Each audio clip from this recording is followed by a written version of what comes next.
Before formal treaties were ever signed by the British in Jamaica, there was a powerful, competent woman with a fierce, unshakable, robust spirit who guided many into a haven of freedom in the hills. Her name was Queen Nanny of the Maroons. Nanny was born around the year 1686 in the Gold Coast of Ghana among the Ashanti people, a significant kingdom. She is said to have come from a ruling class and a respected lineage, where she was schooled on spiritual practices, holistic medicine, and leadership. Like many, many others, she was woefully captured and forced into slavery. The transatlantic slave trade, to be exact.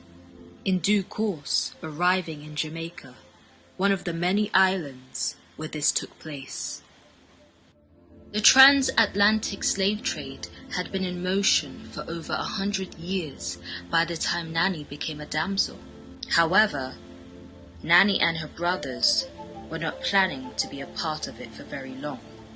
They had heard about Maroon villages in the Blue Mountains.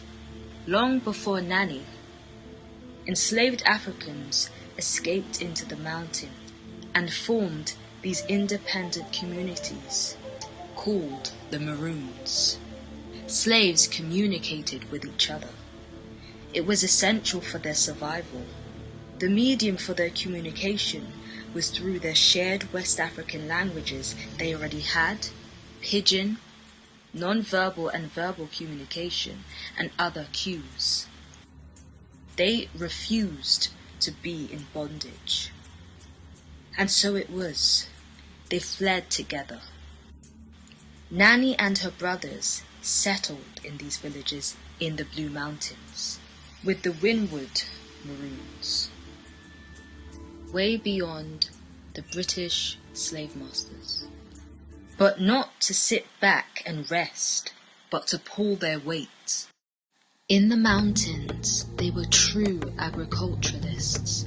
They grew crops like cassava, corn, plantains, bananas, and they were spread out throughout the mountains due to the given circumstances.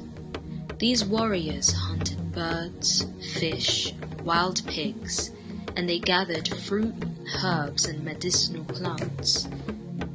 And they would take livestock during raids of plantations and food for their survival.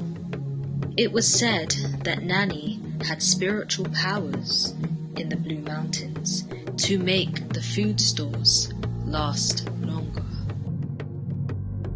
Be sure to follow and like for part 2. Stay tuned.